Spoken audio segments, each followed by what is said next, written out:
Good morning, everyone. I'm delighted today to introduce Dr. John Curry back to the Fight Club International webinar series. This is our first webinar of 2026, and we're going to be talking about the application of deception in wargaming.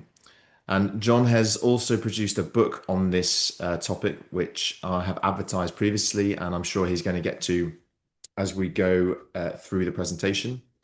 So I'll give a bit of an introduction to my guest. So Dr. John Curry is a UK-based academic and professional wargamer at Bath Spa University, where he is a senior lecturer in games development and cybersecurity. He's widely regarded as one of the leading figures bridging hobby wargaming, academic study, and professional defense gaming, which is no easy task to do. He has designed, facilitated, and advised on wargames and simulations for the UK government, the Ministry of Defence, NATO, and US defence institutions. His work ranges from operational and strategic military wargaming to cyber conflict and policy-focused serious games, and many tactical games as well, as you will find out in the course of this presentation. He is a prolific author and editor on wargaming theory and practice, including modern handbooks on matrix games and edited works on the history and methodology of professional wargaming. And he's closely associated with the international connections wargaming community and the preservation of historic wargame practice through his history of the wargaming project. John, welcome and thanks for coming on. So, well, I say it's early for me. It's probably not so early for you. Yeah, I'm not sure I can live up to that introduction actually in that bio. Yeah. Okay. So, obviously there's my disclaimer, because I don't like to be cited, or at least not cited against my organization name for any of the ideas or wild theories I come out with. So what am I? Well, in some ways, I'm a wargaming archaeologist. And what I do is I create Jim Dunningham, who was one of the gurus of modern wargaming. I create a toolbox of wargaming techniques. So I browse through wargaming history and practice. I look at stuff. I document it, because that's what all archaeologists should always do. And I try and disseminate good practice. Um, well, and I also talk to wargaming geeks, not suggesting, by the way, any of you are watching are possibly wargaming geeks, but if you were. And I try and translate the very best of those ideas into English so others can access them. I've published quite a few books, some obscure, some less obscure. So on the right-hand side, the British Army Tactical Wargame from 1956. Great book. I mean, any book which involves tactical nuclear weapons and is in the public domain, I think is great. The counterinsurgency wargame on the right-hand side, it was run by the Americans during the Vietnam War. And the interesting thing about that one is atrocities were being committed, but no one seemed to mind or care or even comment on it. Bottom right, Royal Navy Wargaming before World War II and in World War II. And that includes the famous Watu game. The Cold War nuclear wargaming book. Well, I published a really obscure book which documented examples of Cold War One nuclear war games. I mean, this is not classified; it's all come and gone. And then suddenly, because the interest in WMD has come back, I'm now one of the leading experts on nuclear wargaming from the Cold War One, because I'm probably the only one they can find. And I've done really well out of that book, but I had no idea. So basically what do I do? Well, I play strange games with strange people in strange places. That's what I really do. I just mess around, really, and talk to people. I'm not sure I do anything useful, but anyway, that's what I do. So how did this book come about? Well, it's Stephen Downes Martin. If you've ever met Stephen Downes Martin, he's a bit of a terrier, really, when he gets a bit in between his teeth on something. And he set up a deception working group for Connections USA. And over a year, they did a lot of work generating ideas about deception and limited intelligence and wargaming. And at the end of it, Stephen Downes Martin says to me, John, write a book. I thought, yeah, who's going to be interested in that? So the book sort of evolved into a random cascade of ideas about limited intelligence and deception in wargaming. But actually, by sheer chance, it's arrived at the right moment and it's done really well. I thought perhaps 10 people would buy it in a month. And I assure you, a lot more people bought it within the first few hours of it being listed on Amazon. So, um, yeah, that's where I am. And I can confirm that I am one of the 10 people who probably bought it in the first couple of hours, and I have read it prior to this webinar. So and we were chatting before this started that lots of examples that were familiar and also lots of examples that were surprising. And I think that is the value of the book, is that it's going to give a broad appeal to people. Yeah, I would be surprised if anyone finds nothing they haven't seen in there before. But there's certainly at least one or two mechanisms that I had never heard of, and especially for those who are in digital gaming, where the computer is effectively doing all this for you, going back to the analog roots of how do you conceal something without making the game system fundamentally unplayable, uh, is great to see. And I think just for reference, Stephen Downes Martin did a deception, or there were a series of deception speeches at Connections North in Canada in 2023 down in Montreal. So those who are interested in his work on that can probably search and see a paper he's written on that. Yes, yeah, Stephen Downes Martin, brain the size of a planet, actually. He's done an awful lot in professional wargaming, a lot of it over the into the secret domain. Yeah, okay. So I was talking about wargaming books last week at Moores, the Moores Introduction to Wargaming, which was being run outside America for the first time. We were running it face to face in the UK. And I was listing wargaming books, and the audience said to me, the problem is so many of the recommendations for wargaming books, professional wargaming books, they're all out of print. And why we like your stuff is we can actually find it and it's still in print. So I thought, okay, so you like my work because it's the only one you can actually buy. Okay, that's an accolade, isn't it? So it all began a long time ago. So one of my early war games was against a friend, and we were playing with Airfix tanks, Airfix infantry, uh, and using a floor for the battlefield, covered in scenery, and we pulled the curtains too to make it fairly dark to add to the concealment.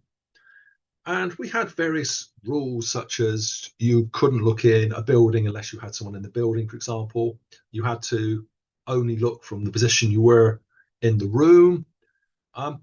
And I was the Germans, and I spent hours maneuvering and doing reconnaissance in this semi dark room, desperately trying to find out where the enemy were. And I only realized at the very end of the game, in fact, the British opposition had almost nothing. In fact, they had one tank, for example, with a broken track, so it couldn't even move facing me. And so then I realized at the end I'd been outmaneuvered. He deceived me, and he did tricks like spend time moving stuff far longer than was actually necessary. So I thought, oh, gosh, there's an awful lot moving there. And he focused on woods and was moving stuff I couldn't see in the woods. Of course, there was nothing there at all. I'd been deceived by simple deception techniques which weren't in the rules. And ever since then, I've always taken interest in deception, limited intelligence, and wargaming. And I've just made random notes across the time. And those notes would have stayed in my archive until Stephen Downes Martin bullied me, surely not, if you ever know, prodded me into writing up some of them in this book. So it all began a long time ago. So, a little bit of theory before we get started. A-type versus M-type deception. There are two types. One is A-type, you present ambiguity, which creates uncertainty, and that really limits the enemy effectiveness. They just don't know what's going on.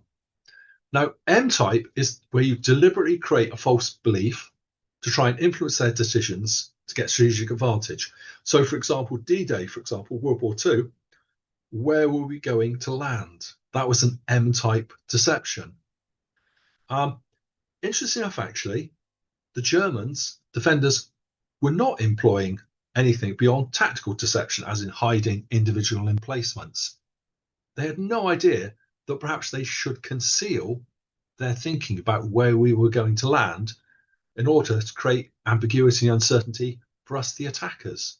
Oh, interesting one that. Anyway, so A-type versus M-type deception. Have you come across those before?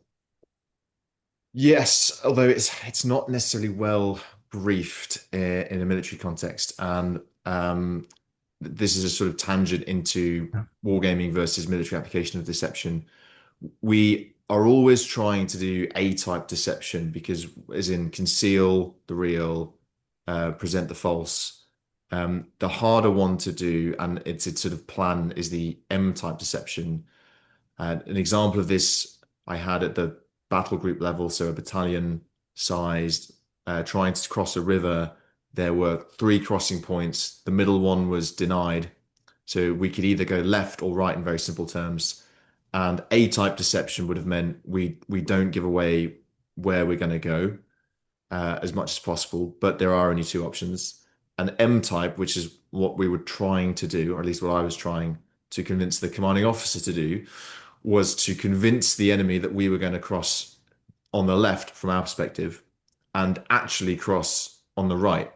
And the key bit which you haven't mentioned, which is in the book, that the enemy needs to take an action or not take an action, which is then prejudicial to themselves and beneficial to you. Because the danger sometimes with A-type is you create confusion, but the tangible benefit to you is not necessarily clear.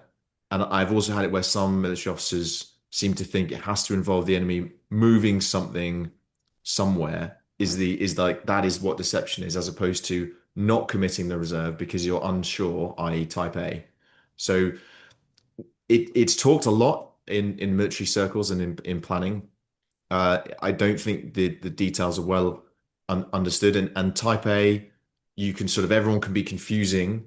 Type M, you need to have one narrative which is being projected across now in 2026, multi-spectral presentation of the false, not just the electro-optical, but is in signature signals and all the other stuff.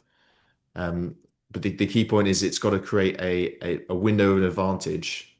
And my last point on this is that we often, unfortunately, have a thing called the deception plan that is sort of worked on in the corner, adjacent to the real plan, as opposed to the plan has deception at its core. And I think that shows the level of unfamiliarity or uncomfortableness we are with this, because ultimately it costs resource.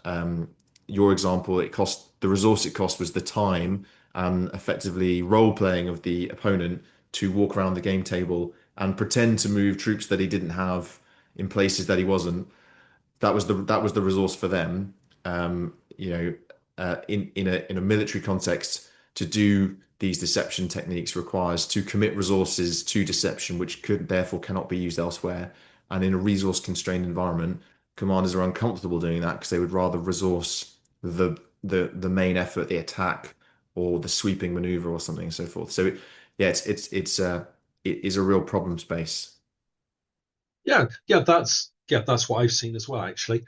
And I've always found that, or no, I've sometimes found that some senior officers are fairly fuzzy about what a deception plan actually means. So you have a deception plan, but what does it actually mean you have to do? That's quite interesting. And they say, no, no, you go and create the deception plan. And they point to some poor officer in the corner who creates a deception plan, and no one ever asks them what they've done afterwards. Um, yeah, interesting. Yeah, excellent summary there. So, um, so now when not to introduce deception or limited intelligence into wargaming. Now, people sometimes get confused with what's realistic in a game and what's not. So, for example, if you go to Sandhurst, one of the things they do is they teach you platoon battle drills, which is a standard way of attacking and defending.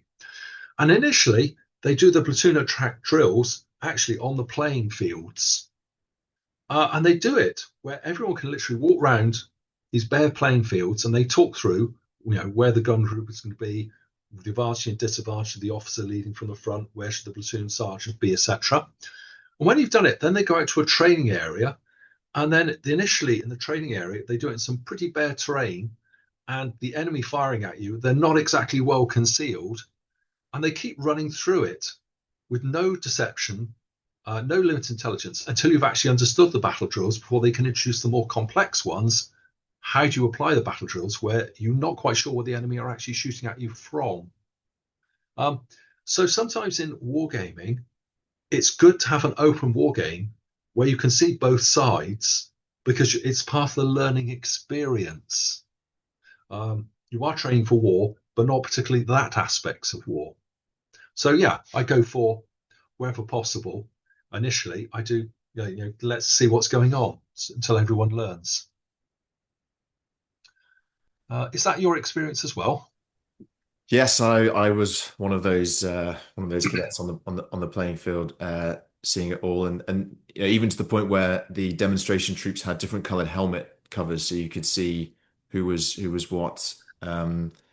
Yeah, and I would also say, as a segue, that that is often the value of wargaming is like if we all go in the field at the battle group level, because we're trying to hide and disperse, no one really knows. Like we are very good at achieving type A deception on ourselves. No one knows what's going on because you know they know that they're in a wood and the battalion is doing, broadly speaking, an attack over a river, but they can't see all the pieces. So that's why war games and rehearsal of concept drills or model exercises are great to show everyone. It's like you're here in this wood waiting, keeping low, and then we're doing this over here, and then whilst that's happening, this is happening. And that's why ultimately it takes 4 hours to do this as opposed to 4 minutes, which is what you all think it's going to take because your bit was 4 minutes long. You know, your bit running down the engineers and putting a bridge in was really quick. But before we did that, we needed to like confirm the enemy was taking the deception. You know, we needed to have the fire plan, the guns needed to move, all this sort of stuff. And it's really, and for a lot of the naysayers to wargaming, you say we need to be doing live training, live training, live training. And like, yes, we do, but you can't see above even a platoon. You start to lose people in the ground, so you can't see anything more than basically a section or squad level in the live. So it's trying to get that understanding and awareness, and that's where wargaming or simulacrum of that type is really useful, so people get it, and then when they go in the live, they understand their part in the bigger plan. Yeah, that's excellent. I remember in the early Kriegsspiels, sometimes the initial exercises, there was no enemy. And all you were doing is learning how to interpret the maps and seeing how long it would actually take to deploy your troops from column of march to line of battle. How long would it take to march to the top of the hill? Because until you've got those basics, there's no point in introducing the enemy into the situation, even more confusion. So sometimes, yeah, it's quite funny actually. I'm selling you a book on deception and telling you why you don't need it sometimes. So, players' aims and objectives. Now, I quite like this game. It was called The Birds Singing and It's a Wonderful Day. It was a participation game for wargame developments. If you ever come across them, they're the biggest geeks in historical and hobby wargaming you can possibly imagine. But their role is trying to push on within creating new ways of wargaming. So anyway, the game set in France, 1944, British advanced to contact, 6mm miniatures. And the briefing was very simple. Your platoon commander, 18 chaps, take them and recce the farmhouse that is 2 miles down the road. And actually, this replicated the majority of actions for the British and Canadians on the northwest, northwest Europe, because the advances, many advances were an advance to contact. And the way you advance to contact is you committed your infantry. Anyway, the interesting thing is that the scenario was generated was one of 12 and only the Empire saw it. So sometimes the farmhouse might be occupied only by civilians. Very careful you don't commit a war crime there. Or perhaps machine gun or even a dreaded Tiger tank. Now, the unknown element of the scenario made it a really tense experience because that's with the advance to contact. Now, sometimes in exercises, we know what's going on, so we expect some things. But when it's for real, when you've got the advanced contact and you spot the enemy, is that main fighting position and they're waiting until you get as close as possible before they open fire with everything they've got? Or is it, in fact, a screen and their job is to identify your axis of advance, slow you down and deploy because they shoot at you, and then retreat? These are all really interesting questions. So what this game did was it hid the scenario from the player and really taught you something about when do you take that chance? When do you dash across that road? And you get a feel for the different situations. And sometimes you're right, and sometimes you're wrong. But it was definitely an interesting game, very simply run, 6mm figures, tiny terrain, 30 minutes. Yeah, John, I just want to draw on this because this is something I see we don't do very well in military scenarios, whether it's shoots or live X's. We often have a very oppositional design. So at a very basic level, the blue force is trying to take a hill, seize a hill, and the red force is trying to defend the hill, which ensures that we have absolute fight over a hill. But as you've illuminated there, sometimes the enemy is trying to do something totally different. It might be that the enemy is trying to delay for a certain period of time, or it's only on the hill temporarily whilst a convoy of trucks goes behind the road, behind the hill, and actually both sides could achieve their objective without coming to blows, depending on how the situation unfolds. And we don't therefore teach officers to really think about what the enemy is doing in the round. It's more just like I'm trying to do X and they're trying to stop me doing X, and that's why we're having a fight. There was a great article in one of the old combat journals where one of the instructors at Brecon had basically said that by the time you launch an attack, a deliberate attack on a combat security outpost, it has achieved its mission because it has caused you to go through this entire planning cycle, which takes X amount of hours, and that in itself has achieved the delay without it needing to fire a shot. And therefore, unless you kill it outright, it will then basically just lift off, mount up in the BMP, shoot off to the rear, which would make for a terrible tactical problem if you're trying to get people to go through the techniques and procedures of a platoon attack. But it was the first time when I read that I thought about, you know what, actually we're sort of doing this all wrong. The best thing to do is put in an ambush on the route out where the BMP is going to go, and basically schwack them on the way out, as opposed to trying to do this great templated platoon attack with fire support, mortars, and everything, because they're just going to go. But that's the level sometimes of the dissonance that we create in our scenarios, and you see it a lot in wargaming as well. The example you gave at the start, where you didn't know the forces he had. A lot of the time, people come to the table knowing that you've got 100 points, I've got 100 points, and you're probably going to buy infantry, tanks, anti-tank, mortars, machine guns. So we're going to be fairly equal because that's often what a lot of the game setup is. The idea is that the contest is between, it's a bit like chess. The contest is how well we employ the pieces, not that I'm going to have more pieces than you or be in a favorable position at the start.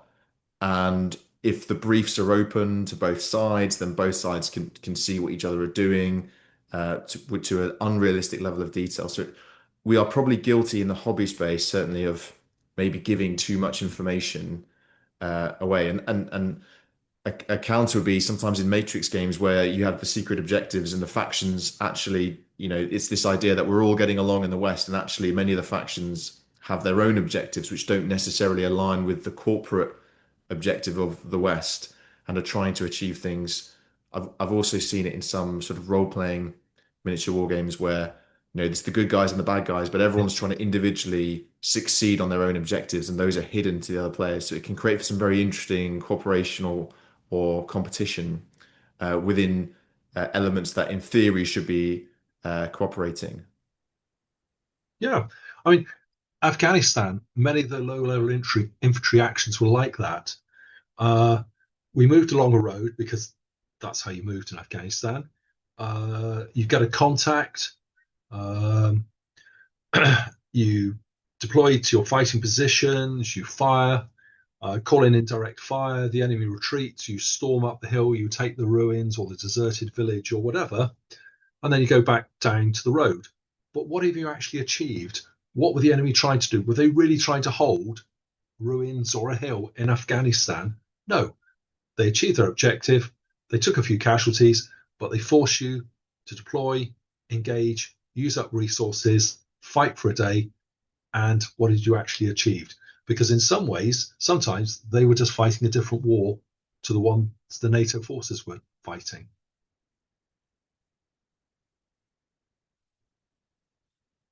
Okay, asymmetrical warfare. So this is actually one of Paddy Griffith's games. Dr. Paddy Griffith was a very important figure in linking developments in hobby gaming to professional wargaming. And he taught at Stanshurst and the Staff College for many years. So this was his game, and it was a role-playing game set in the Troubles in Northern Ireland. And it was a bit like Dungeons and Dragons, except in the modern world. So you had a sketch map of a village. He laid out the sequence of events which happened in the village, from the milkman arriving to the postman arriving to what was going to happen when people are moving. And the security forces of Platoon Base had to try and dominate it and work out what the terrorists would be doing. And the terrorists, the border, by the way, is the straight or dotted line from the top of the map to the bottom, had to decide what they were doing. And actually, it showed me actually role-playing for asymmetrical warfare can be very useful. So each day, each side outlined their plan for what they were going to do. I remember this game because Dr. Peter Perler, who was one of the modern gurus of American professional wargaming, played this game. He was security forces against my PhD students, and he won the game in less than 30 minutes. But my PhD students were not dismayed about being beaten by one of the top professional wargamers in the world. But I was a bit embarrassed, 30 minutes anyway. But yeah, so role-playing games can sometimes offer you insights. Okay, hidden scenarios. Now, we can learn a lot from military history, but one of the problems with wargaming is if you've got an audience who are quite well read, they'll soon recognize what you're talking about and they'll know the correct strategy. So what the aim of a hidden scenario is try to conceal the situation. So pose them with the actual tactical problems of the time, but they haven't got hindsight. So this game in front of you was posed to them. It was the Indian Mutiny. The mutineers had largely lost, and you were a flying column of random British troops, loyal Indians, and civilians who were hunting down the rebel bands. So they're in the top right-hand side.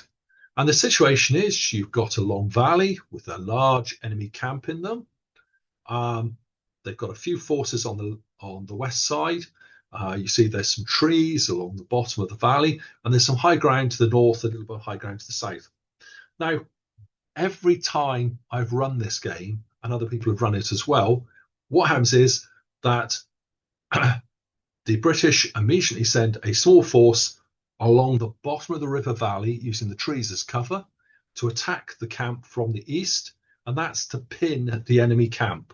And the main force then moves along the ridge to the north and then aims to charge down the mounted charge into the center of camp to cause chaos. Now, unfortunately for them, this is in fact the Battle of the Little Bighorn. And when the mounted attack comes down from the north, the problem is that ridge, because they hadn't had time to do reconnaissance, was too steep. So they couldn't actually get down the ridge to the camp. And at that point, they should immediately realize the situation had changed. The terrain was not what they expected. They should have retreated to the east as quickly as possible. But they didn't. They stalled, and eventually they got overrun by the overwhelming numbers of Indians. So there's an example, a hidden scenario. Now, but of course, that's a piece of history. What about this one? I call this scenario Hot Start, and I've run it a number of times. So it was run during the Cold War One, Central Front, NATO forces trying to stop the Russian hordes advancing. So what we had was 3 sets of tables, left, centre, and on the right-hand side, leading to the rear table at the end, which is the British A echelon, where the British reinforcements are arriving. Now, the terrain encouraged the defenders to have a forward defence, because you see there's some hills and a town, so obviously you go for forward defence. The game started, and then they got told radio traffic had stopped from the units north and south of their position, and then the nuclear weapon is dropped. So I drop a table on the floor, which creates a loud bang. I flash the lights in the room and put out a large cardboard mushroom cloud in the centre of the British defences. And the Russians then charge through that to create their breakthrough. So this changed the scenario in an instant from being a defense to a fighting withdrawal. And the chaos it caused, and the radio traffic, because they're using walkie-talkies for the radio traffic, the confusion it caused was huge. And it was very interesting that even the military players seemed to have forgotten in their war games that one of the methods of the Russians creating breakthroughs was actually tactical nuclear weapons. After a few hours in the game, what happens is the British echelon starts to pull together the stragglers, the reinforcements, and eventually they then launch a counterattack to try and take the Russian advance in the flank, which is the correct thing to do. But there's an example of a hidden scenario. So what do? You can set the game in any period of history where you think there's a lesson which to be learnt. Tell the players at the appropriate moment. Sometimes it's during the game if you want to create more shock, and sometimes it's the after action review. And then they compare with what they did in history. Of course, it might be an alternative history, not actual history. So that's a hidden scenario. You can't use them too often, otherwise the players will always be suspicious. But then is real war just one long hidden scenario because you don't really know what's happening until afterwards?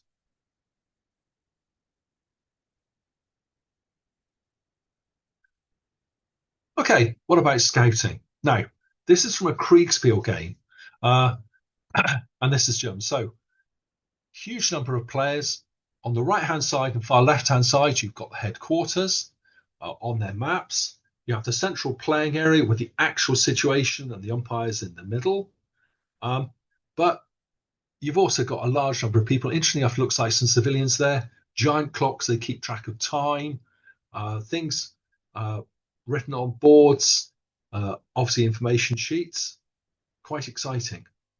And what they're doing is try to conceal what the situation is from the headquarters and the feed of information. Now, the only problem with this is look at the amount of staffing you have to do this. That's quite hard, isn't it? So what the British did, so the British Army of the 19th century, towards the end of the century, was largely reservists. Oh, sounds a little bit familiar. They were very dependent on them. So the training evenings were important. They wanted to use war games, so what did they do? But they didn't have a large staff. They also wanted the game to be completed within 2 hours, so you can get to the drinks in the bar afterwards, in the mess. And all they did was put a screen in between the two. You manoeuvred either side of it. The umpire would simply stood at the border, talking to each side about what they could see, and at the appropriate point, they'd pull away the screen. And that created 90% of the training value with minimal staffing. Is it as good? Well, it's not quite as good as having the umpires in the middle, etc., and the large team, but it was training and it worked. And if you can see, they've got the regular, the NCOs, and the officers all together, all concentrating on the tactical problems. I think that was quite effective. Yeah, John, it's quite disheartening that we don't have this going on now in 2026, and in a lot of drill halls you won't see this level of engagement in a tactical problem. Not saying reservists and regulars, because it's, you won't see this level of engagement in a regular unit either. Are doing a lot of training and stuff, which is no doubt important, but getting everyone together where they can have this shared immersive experience without it becoming too much like work, in the sense of the effort is put into planning and writing orders rather than actually experiencing the ebb and flow of a battle. Link back to my point about you've got to see the whole thing as opposed to just doing your part in it. When I see these pictures, I just think there's 100 years from now they'll look back at photos of the drill halls and we're going to have people doing stuff but not this, and they'll wonder where it all went wrong. Yeah, it's interesting. It's actually the level of engagement. I'm just impressed with this photograph. It's the different units, the NCOs, the officers, the civilians, the reservists. They're all there together. This is they're concentrating this is real, and this is not, this is not a sole evidence. We've lots of evidence. I mean, this was important stuff. So, the commander's perspective. If you don't recognise by the way, but you've seen Dad's Army, this is actually the Dad's Army, Warmington-on-Sea. So you can see Jones's van to the left, and the Dad's Army section is deployed on the left-hand side. Now, this is the typical wargame experience, which is the commander's overview, looking down, and you can see everything, including the cows in the field. Now, computer games can limit visibility. So Hex War is an interesting example. So Hex War, it's used by the US Marine Corps and a number of other people. And basically what it is, if you've ever played those hexagon war games with counters and maps, that's what it is. It's the computer version of that. And because it's on computer, it's got quite a slick interface. It can be played anywhere, so they can play it on ships or when they're waiting at airfields or downtime in training, etc.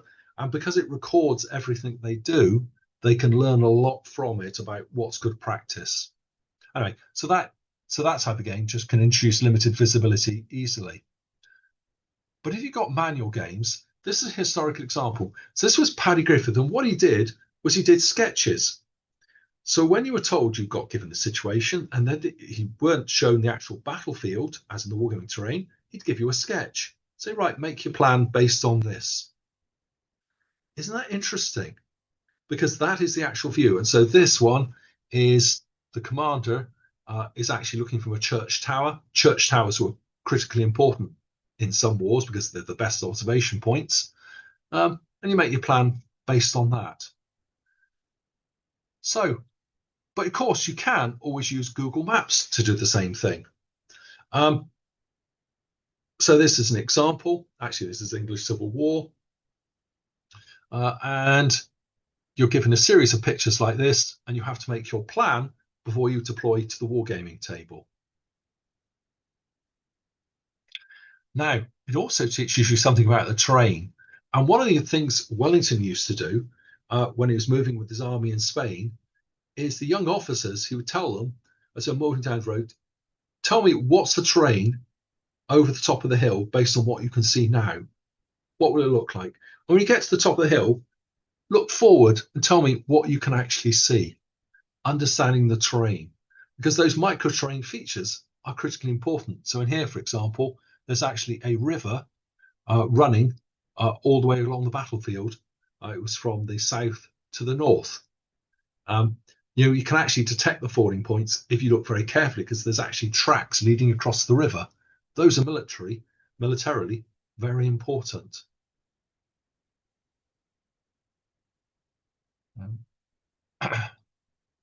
Now, using technology. So what this is an urban battle. In fact, I'm doing some urban battles with NATO Arc very shortly. And you're looking down at this urban terrain. But of course, real terrain's not like that. So what you do, you simply use mobile phone cameras and zoom, and you show the players what it's actually like at ground level. And it introduces some very real problems, such as, well, first of all, can you actually recognize the BMPs to check you're not shooting your own side? But this does reflect what it's actually like.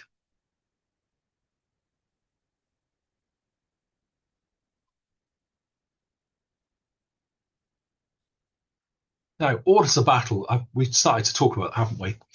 So the traditional wargaming orders of battle is either it's fixed, and both sides can see it, or it's you don't see the enemy order of battle, but you know what the enemy unit size is, and you always assume they always have their full order of battle, and every platoon and every troop is fully equipped and fully staffed. Well, clearly they haven't seen the British Army deploying for war. So on the top left-hand side is WRG 6th edition Ancients, and it's basically a point system, isn't it? And you choose, and it's got some constraints to make sure you have a realistic army, and you choose from that. But you don't have to have that. The bottom left-hand side is a Vietnam game. It's Peter Pig. And what you do is the game is all about an American patrol hunting for the Viet Cong, and you basically have upturned cards uh, scattered across the battlefield of Vietnam, but exactly the number of peasants or hordes or snipers, etc., depends on a dice roll. I think that introduces the uncertainty quite nicely. Well, the right-hand side is SBI's Normandy, and they have different starting forces and levels of reinforcements as well. And you don't actually know, if you're the Allies, which order of battle you're actually up against until several turns, so that's several days into the actual battle, and then you've got some idea what the German response is. So all these ideas are trying to introduce uncertainty into what you're actually facing. Now, I'll give you an example. So on a lawn, I had deployed a Russian tank battalion. It was in 1 in 35 scale, and it was rubber. It came from the Warsaw Pact, and they used it for training. So I deployed the tank battalion, and it's amazing on a lawn and some hedges, etc., just how many places you can hide. And then along came the Allies with their recce troop, and they had a couple of challengers supporting 3 or 4 warriors and the British Army Land Rover. Now, the British assumed because they were a recce troop, therefore they must be up against, at maximum, a Russian platoon. So it was quite interesting. The reconnaissance happened across the lawn, and it was only when they charged into contact they suddenly realized they were hopelessly outnumbered. Because in training, we always assume we know what size the enemy are. And I remember one defense analyst led his warrior round the back and suddenly realized that he'd run into what was it, a company of BMPs and 6 ZSUs, and all the rear echelon were all facing him, and there he was with his one warrior. So order of battle, how can you make the order of battle interesting and different? Another lesson is the enemy don't come in penny packets. So I always tell people, if you see one armored vehicle, where are the rest of them? They're not going to deploy the one. Where on training, we can assume a section will be on its own. In real war, will a section ever be on its own? No. They'll be part of a platoon, if not a company position.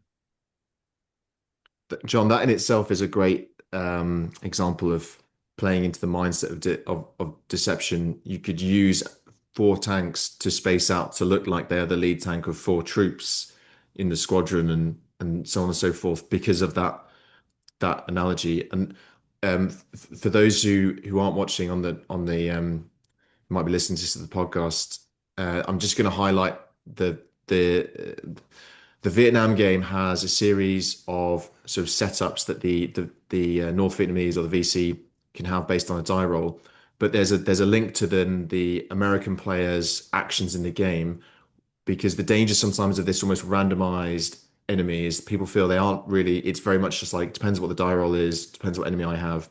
It's not really testing me so much as it's the luck of the roll. But if you find, for example, the radio set, you know you're fighting the worst case enemy on this scenario aspect. Yes. So if you find a VC commander, it doesn't tell you anything because they are in every single iteration of the enemy.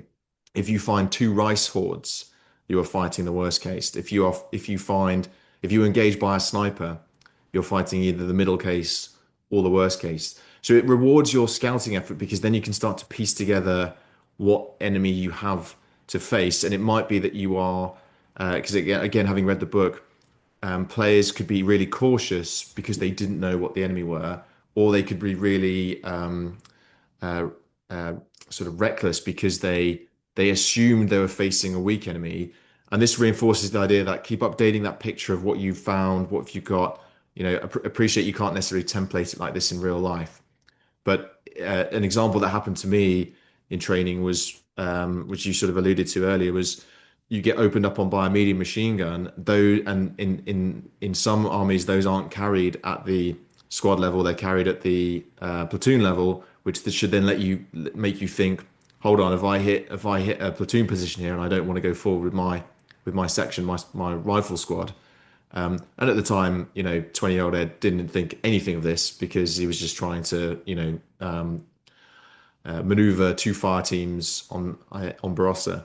But that's the sort of thing that this limited information can then reinforce through player behavior, actions, dynamic actions in the game. So I just want to sort of highlight that because one of the criticisms is it's all randomized, and it basically the battle was decided before we started based on the forces that you generated, and you can even have it on the blue side, friendly side, where yes, this is the army you would like to deploy, but due to logistical constraints or their arrival on the battlefield, you don't have them all come on at the same time, or they might come on tired, or they might come on disorganized, or having lost some level of combat effectiveness, which I think is great because that's absolutely what real war is about, and it forces the people to be dynamic.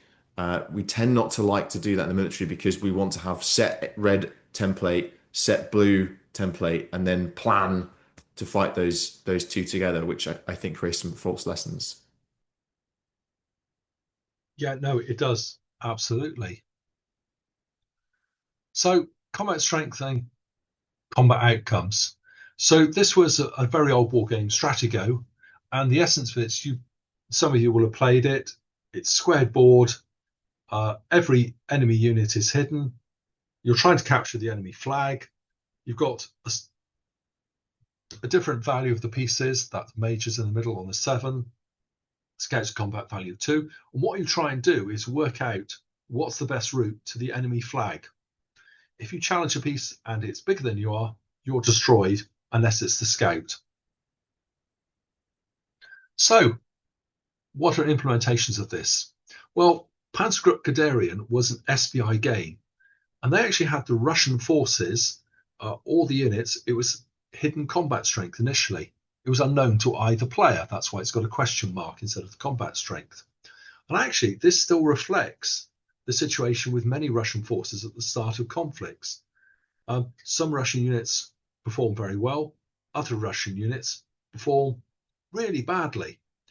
At the start of the Ukraine war, the second phase of the Ukraine war in 2022, for example, we now know one of the reasons why some of the Russian units performed so badly is because they thought they were going to exercise, not to war. And of course, if you're going to war, you might take things like those wire cutters and those extra fuel cans and the extra ammunition. If you're on an exercise, you think, well, it's not worth it, is it? And some of the Russian units, for example, had taken riot shields instead of some of the heavy weapons. So it's only with hindsight we realize that the Russian forces, why some of the combat units performed very well and others were a lot less effective. So the map on the bottom left-hand side, what have you got? You've got the German division. There are the regiments, and they're facing 4 Russian units of unknown strength, and they want to make the breakthrough. You don't know, neither the Russians, what their strength is until you actually attack. So what do you do? Well, that's hidden combat strengths. Now, this is an interesting system. This was Mega Blitz. And in Wargaming, we often like to roll the dice and see what the effect of our attacks are. It's very satisfying. But actually, in real war, often you don't know what the effect is. So in this game, the way it works is the enemy rolls for your attacks. And the combat table is then stood on its head, in so much as you tell them what your orders are, they know what their orders are, and then they roll the dice and they apply the results. And you don't know until the next combat when you see how many dice they attack back with. That's a very interesting system. And so that's why on exercise, for example, when we're using laser tag or the modern equivalent of it, the enemy tank stops. Is it because it stops because it's going to shoot at you, or is it stopping because you in fact knocked it out? You fire for effect with the artillery, but what does that actually mean? How do you know whether you're putting the artillery fire in on the wood, what you've actually done? So one of the ways of doing that is you switch the defender, the person on the receiving end, is actually rolling for the effects. and you have to judge the effects by what you see. Yeah, John, just a quick one of this. I saw this not too long ago in a brigade war game with the Canadian Army where the rocket artillery player rolled their D10, saw that they'd rolled low, and then decided to fire again because they knew they would probably had slash missed slash not caused effective damage. When in reality, all they would have seen is the rockets leaving the tubes and sailing off into the distance, and they would have needed to make that call to fire again without the battle damage. I mean, they didn't get battle damage assessment so much as they just could see the dice because they rolled and they knew that a one was probably a no hoper. Versus if they rolled a 10, they would have probably not fired their second salvo, which then has ammunition follow-ons and also in a game if the more you fire, the more vulnerable you are to counterfire, then that has a knock-on effect too. So just something as simple as seeing your die roll, not even doing the lookup table and confirming it, is arguably an unrealistic level of information. And I think that comes from the maybe not necessarily the hobby space, but the idea that players like rolling dice because they feel it's their thing and it's Yes. their moment, and to take that off them, and that's often the issue when you have white cell adjudicating, is everyone gets annoyed because they feel it's being done to them rather than done by them. But in that example, it can really skew the behaviors that we would seek to model. Well, Peter Perlett used to have two combat tables. One, rolling wood 1 was good, and the other was rolling 10 was good. He wouldn't tell you that turn which one he was using. So you still rolled the dice, Oh, that's but genius. you didn't know which way around it was, and he'd be looking at you stony faced. So I tried to pull it together at the end of the book with sample game Invasion. So it was meant to be set in World War II, and it was meant to be an attack, a diversionary attack on the French coast to help out a stalled D-Day to break up the build-up of German troops. And it's an interesting tactical problem because it's real world. It's a real piece of terrain. This is a World War II map. There's river estuary, and there's quite a lot of information they have to find out. And it's quite a difficult plan. It's which side of the river estuary do you land? Obviously, you need to land both. Where do you need to land your paratroopers, etc. So what they had in the game was they had to make decisions about the course. And if you say, no, we want all methods of intelligence. But of course, the more you collect intelligence aggressively, the more chance of the enemy realizing what you're actually planning to do. So in this game, you could call for air reconnaissance, naval reconnaissance. You could even go for beach reconnaissance, actually literally landing them on the beach to see what's there. Or perhaps inside a threat. This is the French resistance in this game. Commander raid, snatch some prisoners, spying, or bombing raid. You put down a bombing raid and see what shoots at you. Perhaps looking at your archives, or information from before the conflict, like postcards or pre-war memories of visitors, for example. So it's an interesting problem in this sort of game. You think, what are the modern equivalents? We get the intelligence picture. How much intelligence do we get? Do some forms of collecting intelligence increase the chance of the enemy realizing what we're going to do? And John, I know you played this on one side, but you could have a German version on this on the other side, defender version, where they are doing deception activities, dummy positions, moving troops in and out, but also against the backdrop that they don't know that this is the spot of the invasion. So everything's got to be managed on a kind of, maybe they have three beaches that they're trying to do these functions on, and they don't know which one is which. As an example to pull it up more, this would be great, by the way, for Sandhurst's intermediate term because we do the Normandy Scholar stuff, but we don't really think through any of this stuff in detail. And this would be a great little scenario. You could actually go to Tynemouth as well, as opposed to having to go to Normandy to do it. Well, you saw my punchline. So at the end of the game, you then say, the German defenders, what should their deception plan have been? And then you talk for a few minutes about the German deception plan in World War II. And actually, there wasn't much beyond the tactical level. The Germans had no deception plan for the Atlantic War. They didn't try to conceal from us where was the strongest, where was the weakest. I mean, the deception plan was things like putting out, I don't know, scrap metal in fields and a sign saying it's a minefield, or concealing a few bunkers. I mean, that's really trivial, isn't it, compared with what they could have done to conceal where their units were and what their plans were. I suppose there was some sort of unintended deception in the sense that a lot of the gun positions had been emptied out, not as in over 50%, but there were accounts of storming gun positions and finding there was no gun there because it had been ripped Yes, out to the eastern front. So yes, effectively, we over-insured against what was actually not to the Germans' benefit in that sense, but an example there of we were planning against an enemy that wasn't necessarily as robust as we thought. yes. So it's as I remember reading, they took out the gun positions or took out some of the guns. You're right, because they needed them elsewhere. But it wasn't some master deception plan. It was literally they needed them, so they moved them. So what we've talked about is deception wargaming and some ideas.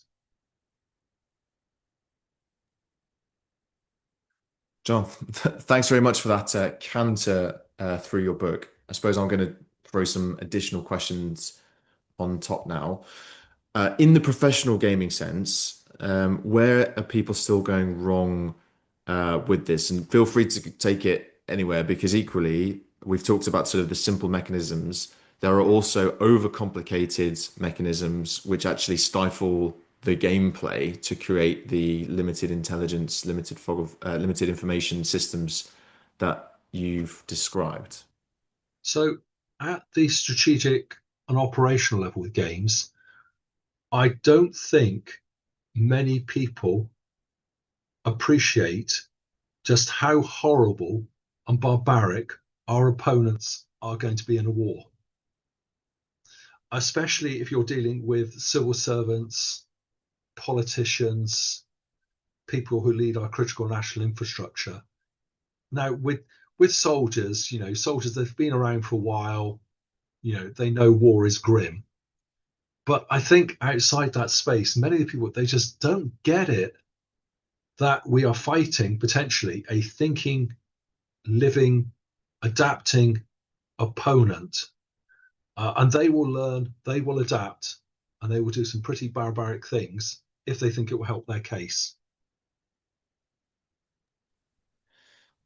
So that speaks to sort of often our game design might ascribe a level of um, sort of I don't know a level of objective or persona to our enemy, which is not actually how they would intend to fight, and therefore we're going wrong from the start. Yeah, sorry if that was sounded quite hard hitting. So if we look at the Russian experience in the Ukraine, not suggesting that war with Russia is likely or imminent or possible, um, but they're adapting. Now they're not adapting as fast as the Ukrainians are, but they're adapting. They've tried, why is it, motorbikes and quad bikes to speed forward to try to get ahead of the drones.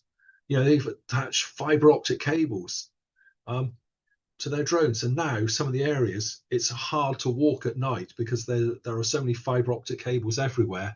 It makes it almost impenetrable to infantry, and vehicles stand no chance of getting through.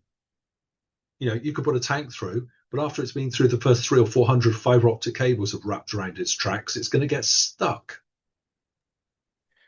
Yeah, I suppose that speaks to the adaptive nature of war, and that however you start off, both sides are in an adaptation cycle, and therefore, even when we look at Ukraine now, and we're trying to sort of maybe adapt our training to that, that will also be adapting as in a future conflict scenario. So the lesson is to be more adaptive than rather to get the adaptation sorted in advance, because it often takes longer to do it in peacetime than it would be in war.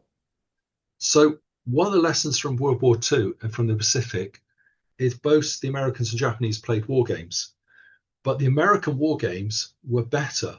So this is well documented. Lawrence Friedman, for example, no, Norman Friedman.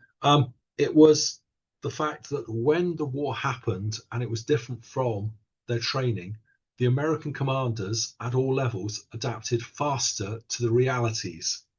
They just said, okay, because in their war games, the Naval War College, through every possible situation, was forever changing the rules and the assumptions and the scenarios and the ranges and everything else. So when in war those changes happen for real, that there was something about the training and flexibility of mind meant they had more thinking commanders who could adapt faster. And that's just well established. The Americans outthought the Japanese. They just adapted to the changing war faster.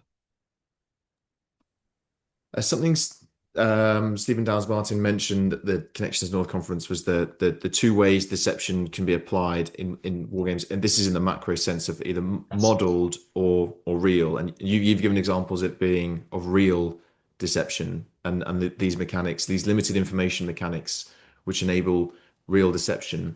The other way is that it's modeled in a game. Have you seen any good examples of that, and what are the pitfalls of doing it in that method? Because it's certainly easier from a design perspective.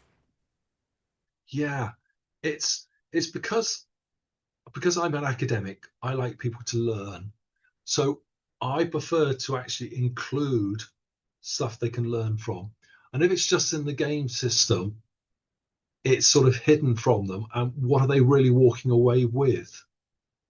Um, do you see? So I'm just all the time focused on showing people stuff so they can understand it.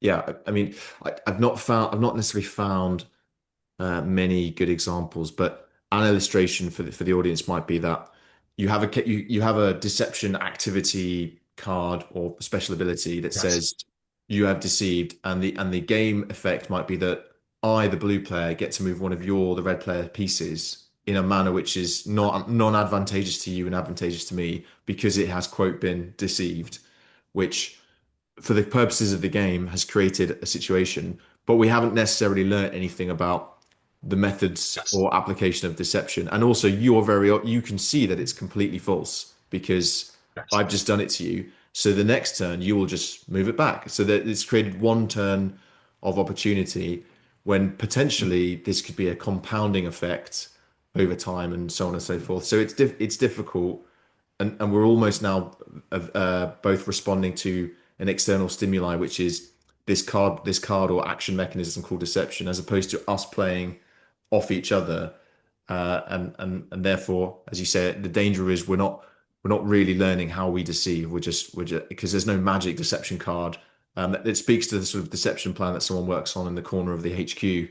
Like that's kind of that kind of thought process when actually it's got to be wedded and brought into the whole rest of the plan and the actions of the team. Yeah. So if you're going to have those magic cards, you need to have a shorter explanation on there. So in that case, I call it a Twitter advance. So when IS were advancing in Iraq, they had what I coined a Twitter advance. They had 100 accounts out there which said, oh, look, we're surrounded Mosul and we're about to take it. And because the Iraqi officers got their news from Twitter as opposed to the BBC or reputable sources, they fled. And then, Iraqi troops then fled because their officer had gone. Of course, it wouldn't have worked on British infantry because they would have picked up the binoculars, looked at the horizon, and said, I can't see anyone threatening us, would have ignored the social media. So if you're going to have those sort of cards, you need to state on it what's the effect you're modeling, not just, it's like a cyber card. Oh, cyber plus one, cyber plus two. Oh, cyber does this. Well, what about cyber does this? Are you blocking the spectrum? Are you overloading their services with a denial of service attack? What? Yeah. So cyber is actually the very worst because we have magic cards. Oh, cyber gives you a plus one in the attack. Hmm. There's also a danger that all these deception activities don't conform to the single narrative that you're trying to project, and you create multiple false pictures. Um, the idea that you're trying to look weak on the left and actually you look strong for Yes. some reason. It causes your adversary to look differently. And there's also a problem in military exercises where often the red force, the opposing force, is smaller than the blue force and is it represents a larger force through regeneration of its casualties, but therefore it's also scripted or or controlled by the white cell. So when you're doing an elaborate deception plan, the red is getting told by white cell, yeah, either go for it or don't go for it because they either want to reward or punish the blue. It's not necessarily red itself which is going through that mental loop of like, I've seen this, I believe this, I'm doing this, because um, there aren't enough red sensors to actually pick it all up because Yes. there's only like a company against a battalion.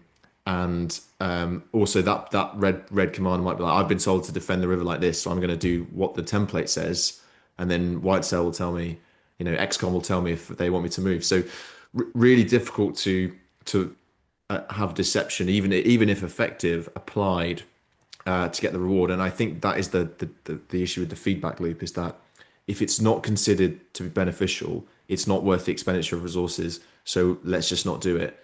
And we end up doing effectively the most obvious course of action every time, which also is simple, and we reward simplicity over success in some respects because and I appreciate that if you can't get your subordinates to follow your plan, it doesn't matter how good your plan is, it isn't going to work.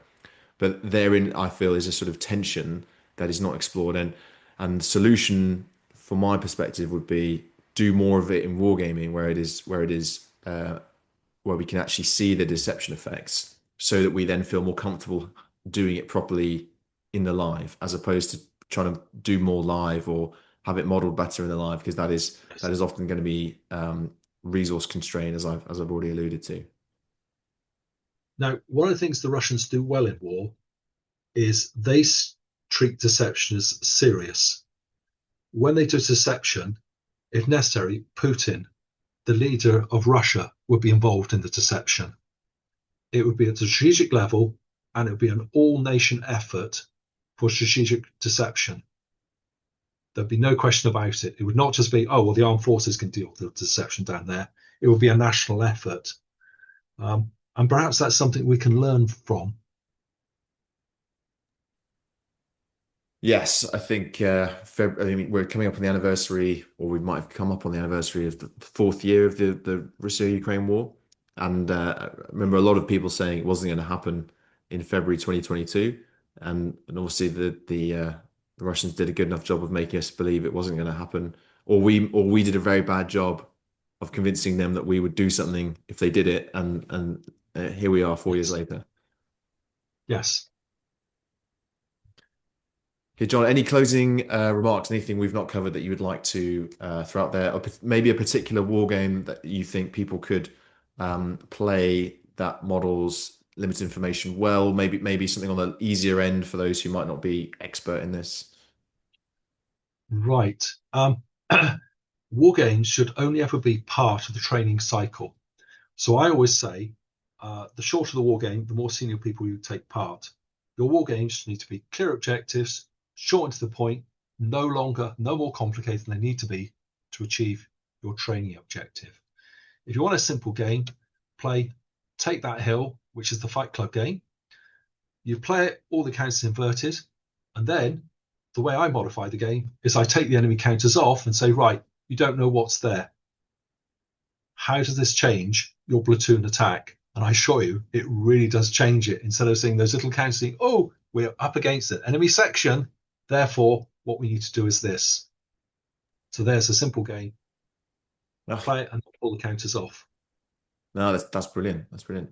Have to add that to the online page as an addendum. Um, and it is interesting, actually. So then the command to say, well, actually, they learn a little bit more about reconnaissance, what you need to do. Even if it's just for 5 minutes, 2 minutes, talking about, well, the way you find out what's at the enemy position is, and you get them to think about it, as Mm. opposed to just looking at, oh, it's a counter. Let's go into our straightforward battle drills. Yes, yeah.